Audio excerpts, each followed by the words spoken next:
नमस्कार दोस्तों, sector analysis के वीडियो में आपका स्वागत है। इसमें हम हर एक सेक्टर का बात करेंगे जहाँ पे समझेंगे कि डेली टाइम फ्रेम पे अभी वहाँ पे क्या पोजीशन बन रहा है जो हमने लास्ट टाइम डिस्कस किया था, उसके बाद में यहाँ पे क्या चेंजेस आया हुआ है और यहाँ से आगे हम क्या यहाँ पे देख सकते हैं वो हम इस वीडियो में डिस्कस करेंगे।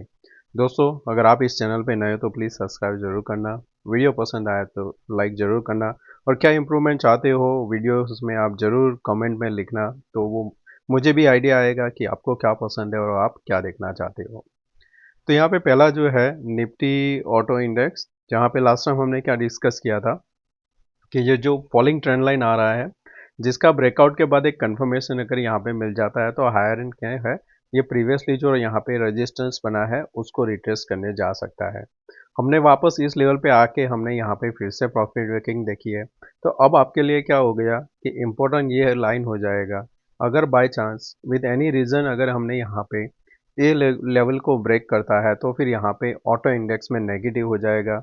और सपोर्ट के लिए आप देखोगे जब यहाँ पे कंसोलिडेशन हुआ था, वो उसका जो कैंडल का लो है, ये वाला ग्रीन कैंडल, यानी यहाँ पे बनता है ये लेवल के आसपास जो ये रेड बना था, जब तक यहाँ पे 23,230 के ऊपर है और हम यहाँ पे वापस 23,750 के ऊपर सस्टेन करने लगेंगे, एक अटेम्प्ट करेगा यहाँ पे ब्रेकआउट देने का। तो ऑटो इंडेक्स में अगर आपको लॉन्ग में रहना है तो आपको ध्यान में क्या रखना है कि इंडेक्स का जो ये 23,750 लेवल है उसके ऊपर सस्टेन करना जरूरी है। जैसे यहाँ पे सस्टेन करता है, आप वहाँ पे यहाँ पे बाय में बैठ सकते हो।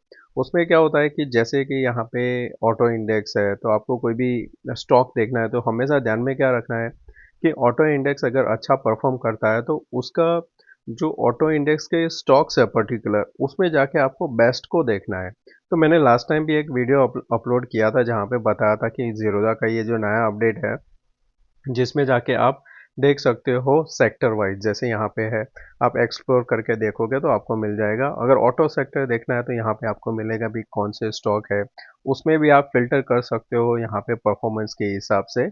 और फिर वो स्टॉक आप वहाँ पे चार्ट में जाके देखोगे तो अगर सही वहाँ पे पैटर्न बन रहा है और आपका रिस्क रिवर्ट सही बैठ रहा है तो आप वहाँ पे सोच सकते हो। नेक्स्ट यहाँ पे है कंजम्पशन। तो लास्ट टाइम हमारा डिस्कशन था जब हम यहाँ पे ये लेवल के आसपास सस्टेन कर रहा था। अब हम इसको फर्दर यहाँ पे ड्रॉ करेंगे लोअर एंड। तो यहाँ पे इसने क्या किया था कि हमने गैप डाउन ओपन होने के बाद में ये क्लोजिंग हुआ था और फिर हमारा गैप अप कंसोलिडेशन हुआ। ये आपका फर्स्ट यहाँ पे रेजिस्टेंस था, उसी के आसपास होल्ड कर रहा था। एक अटेम्प्ट किया था ब्रेकआउट का ये प्रीवियसली जोन को, और ब्रेकआउट अभी नहीं हुआ है और वापस आया हुआ है। तो अब आपके लिए यहाँ पे क्या हो जाएगा कि ये जो जोन है यहाँ पे, अब इसके ऊपर जब निकलेगा तब आपको यहाँ पे लॉन्ग कर सकते हो। तो मैं इसको यहाँ पे पहले डिलीट करता हूँ, इसको भी हम निकाल देते हैं। तो अब आपके लिए बहुत ही सिंपल हो जाएगा। यहाँ पे आपके लिए जो सपोर्ट का काम करेगा, ये जोन जहाँ पे आप देखोगे मल्टीपल आपको वीक देखने को मिल रहा है। जैसे हम यहाँ पे अगर बनाते हैं एक स्क्वायर, तो आपके लिए ये एक सपोर्ट का काम करेगा। और ये जो कैंडल बना हुआ है उसका लो होल्ड कर गया तो यहाँ से एक फर्दर अप मूव देखने को मिल सकता है जो 12,053 तक यहाँ पे लेके जा सकता है। 12,050 तक एक अटेम्प्ट हो सकता है जब हम यहाँ पे ये ग्रीन कैंडल के ऊपर क्लोज करने लगेंगे। एनर्जी सेक्टर रेजिस्टेंस के पास है, ये जो हमारा एक एक्सपेक्टेशन था कि एक बार यहाँ तक आना चाहिए। और अच्छी चीज़ क्या है कि यहाँ पे ये होल्ड कर रहा है। होल्ड करने के बाद में यहाँ पे आप फिर से यहाँ पे ये लेवल जो आप देख रहे हो जो है 34,800 का, उसको होल्ड कर जाता है और सपोर्ट लेके बाउंस करता है तो हायर चांस है कि ये जो जर्नी जहाँ से इसने गिरावट स्टार्ट किया था वहाँ तक एक बार जाने का ये कोशिश करेगा और यहाँ पे आपका एक जो राउंडिंग पैटर्न है वो भी यहाँ पे कंप्लीट होगा। राउंडिंग में इस हिसाब से हो सकता है, अगर हम यहाँ पे काउंट करें तो ये इसका एक राउंडिंग जो पैटर्न है वो भी कंप्लीट होगा। यहाँ पे इसको सपोर्ट भी मिल जाएगा और ये कंप्लीशन आता है 38,150। तो जब ये ब्रेकआउट देता है तब आपको इसमें जो बेस्ट स्टॉक रहते हैं उसको आपको यहाँ पे चूज करना होता है। अब मैं यहाँ पे क्या करता हूँ, ये जो लेवल है इसको मैं मूव करके यहाँ पे कर देता हूँ और इसको डिलीट। तो ये रेजिस्टेंस है, उसके ऊपर यहाँ पे इतना मूव आपको मिल सकता है एनर्जी सेक्टर में। तो एनर्जी सेक्टर के जो अच्छे स्टॉक है उसको आप ध्यान में रख सकते हो, और एनर्जी सेक्टर आने वाले टाइम में भी अच्छा परफॉर्म कर सकता है। तो कोई जो लंबा व्यू रखता है इन्वेस्टमेंट का, और वो तो वहाँ पे जो बेस्ट परफॉर्मेंस है उसको आप ध्यान में रख सकते हो। एक्सपेक्टेशन था हमारा एफएमसीजी में डब्ल्यू पैटर्न, इस लेवल पे आप देखोगे तो अभी भी ये इसी जगह पे होल्ड कर रहा है, यानी कि हमारा जो एक्सपेक्टेशन था वैसा अभी यहाँ पे मूव नहीं हुआ है। और अभी का जो यहाँ पे पैटर्न बन रहा है वो बन रहा है यहाँ पे फ्लैग टू कह सकते हैं कि कंसोलिडेशन जोन। अब इसका जो ब्रेकआउट आएगा तब आपको देखना होगा, तो यहाँ पे फिर ये दूसरा यहाँ पे पैटर्न बन रहा है। जैसे कि हम यहाँ पे देखें तो ये जो अभी पैटर्न बन रहा है वो इस हिसाब से बन रहा है कि हमने यहाँ पे सपोर्ट ले रहे हैं, और फिर हम यहाँ पे प्रीवियसली जो जोन है उसको ब्रेक करके वापस ऊपर जा रहा है। तो ये अभी के लिए पैटर्न यहाँ पे है।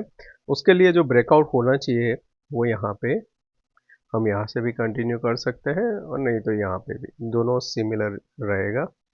ये हमारा ब्रेकआउट जोन आएगा, तो इसके ऊपर सस्टेन कर जाता है तो आप एफएमसीजी में देख सकते हो एक अच्छा सा मूव आपको देखने को मिल सकता है। काफ़ी सारे स्टॉक है सपोर्ट से एक अच्छा सा बाउंस दे रहे हैं।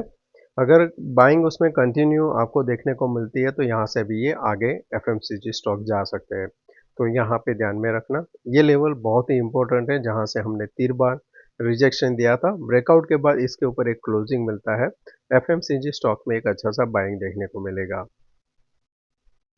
ये हमारा मेक और ब्रेक था।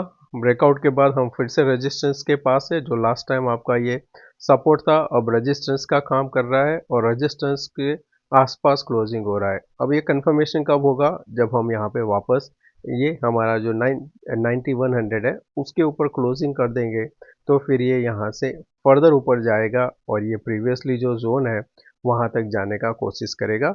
यह है हमारा इंटरेस्ट का इंडेक्स, तो उसमें आपको लॉन्ग तभी करना है जब आप यहाँ पे 9100 के ऊपर सस्टेन करने लगते हो, तब कर सकते हो। नेगेटिव के लिए अभी थोड़ा लेवल दूर है, पर यहाँ पे 8800 के नीचे से क्लोजिंग देता है तो ये जो ब्रेकआउट आया था उसको वापस रिटेस्ट करने जा सकता है।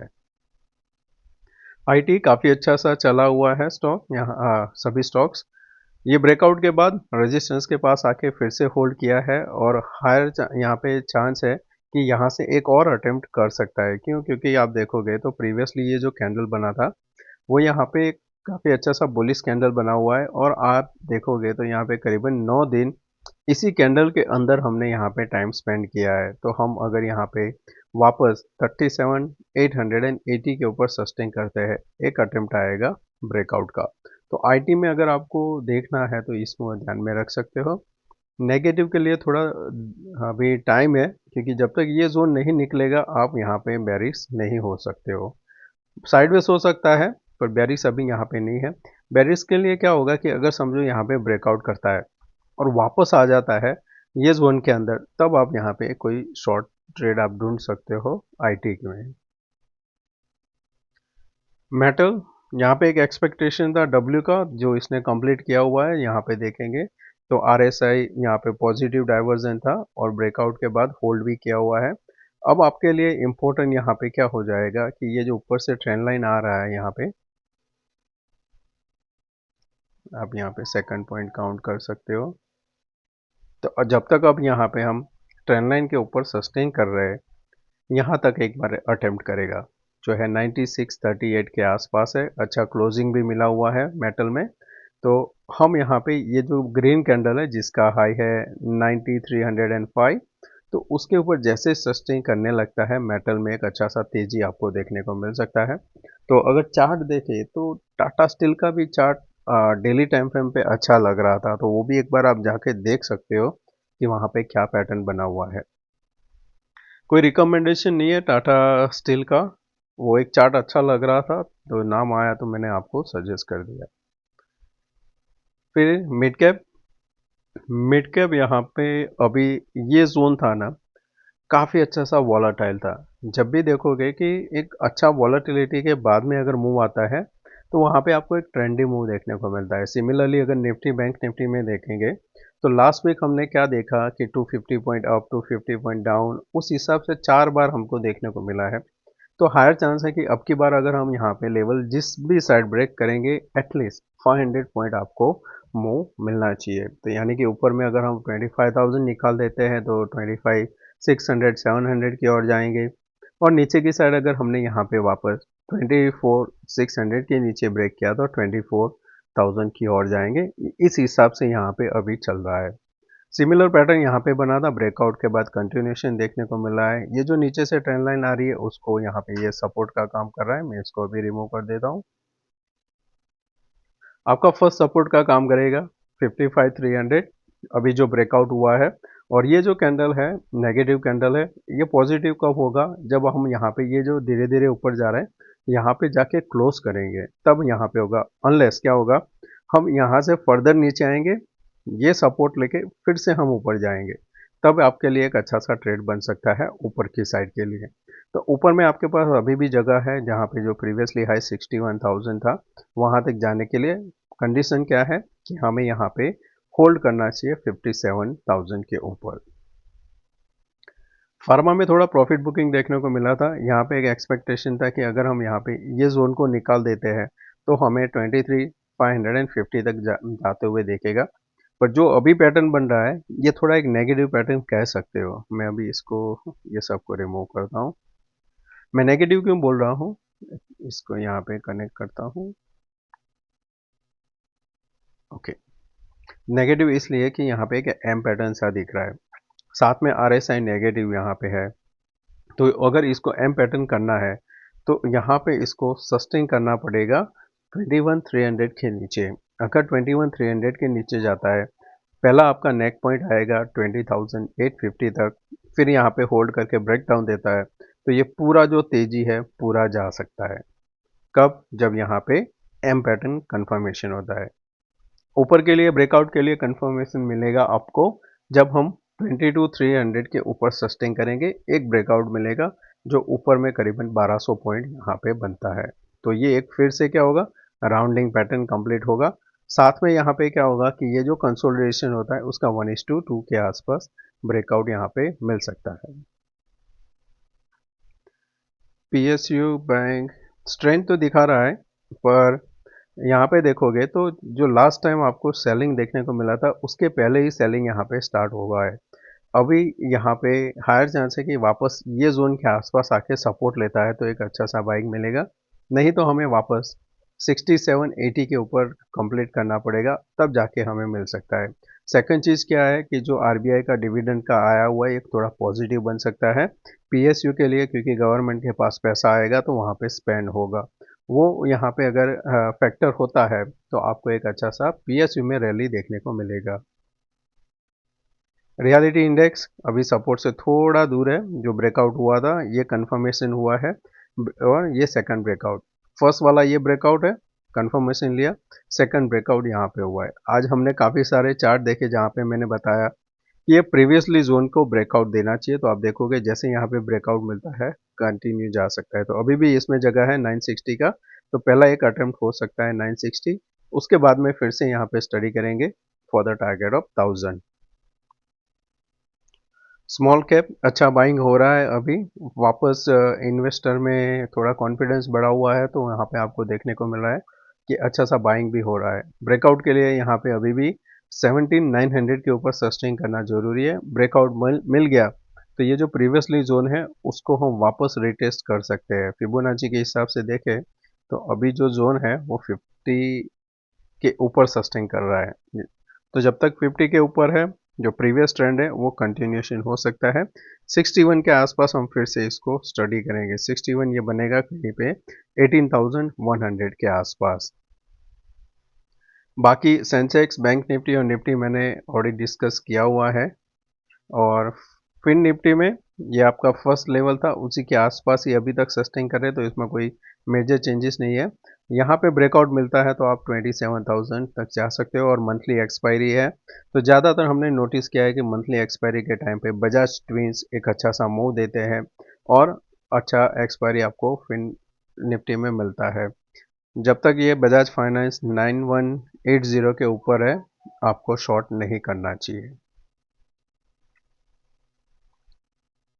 मिड कैप सिमिलर है स्मॉल कैप, इसमें भी एक अच्छा सा बाइंग देखने को मिला, ब्रेकआउट आया हुआ है। अब यहाँ पे ये जो जोन था ये अभी आपके लिए इम्पोर्टेंट हो गया।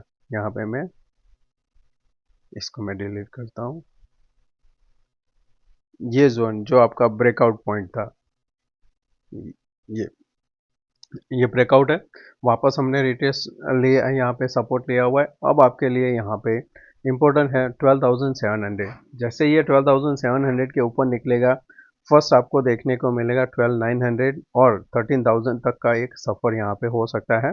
ऊपर में हाईएस्ट रहेगा ये जिसका प्रीवियसली हाई है। तो यहाँ पे क्या होगा, ये जहाँ पे से जर्नी स्टार्ट किया था ये कंप्लीट इस लेवल के आसपास होगा, जो है 13,150 से लेके 200 के बीच में। तो यहाँ पे अगर 700 होल्ड करता है तो शॉर्ट मत करना, शॉर्ट के लिए लेवल दूर है। 12,400 के बाद में ही कुछ शॉर्ट यहाँ पे दिखता है, तब तक कोई भी शॉर्ट हमें नहीं मिल रहा है। तो दोस्तों मैं आशा करता हूँ कि आज का ये वीडियो पसंद आया होगा। अच्छा लगा है तो दोस्तों लाइक एंड शेयर जरूर करना। थैंक यू, मिलते हैं नए वीडियो में। Take care, bye bye.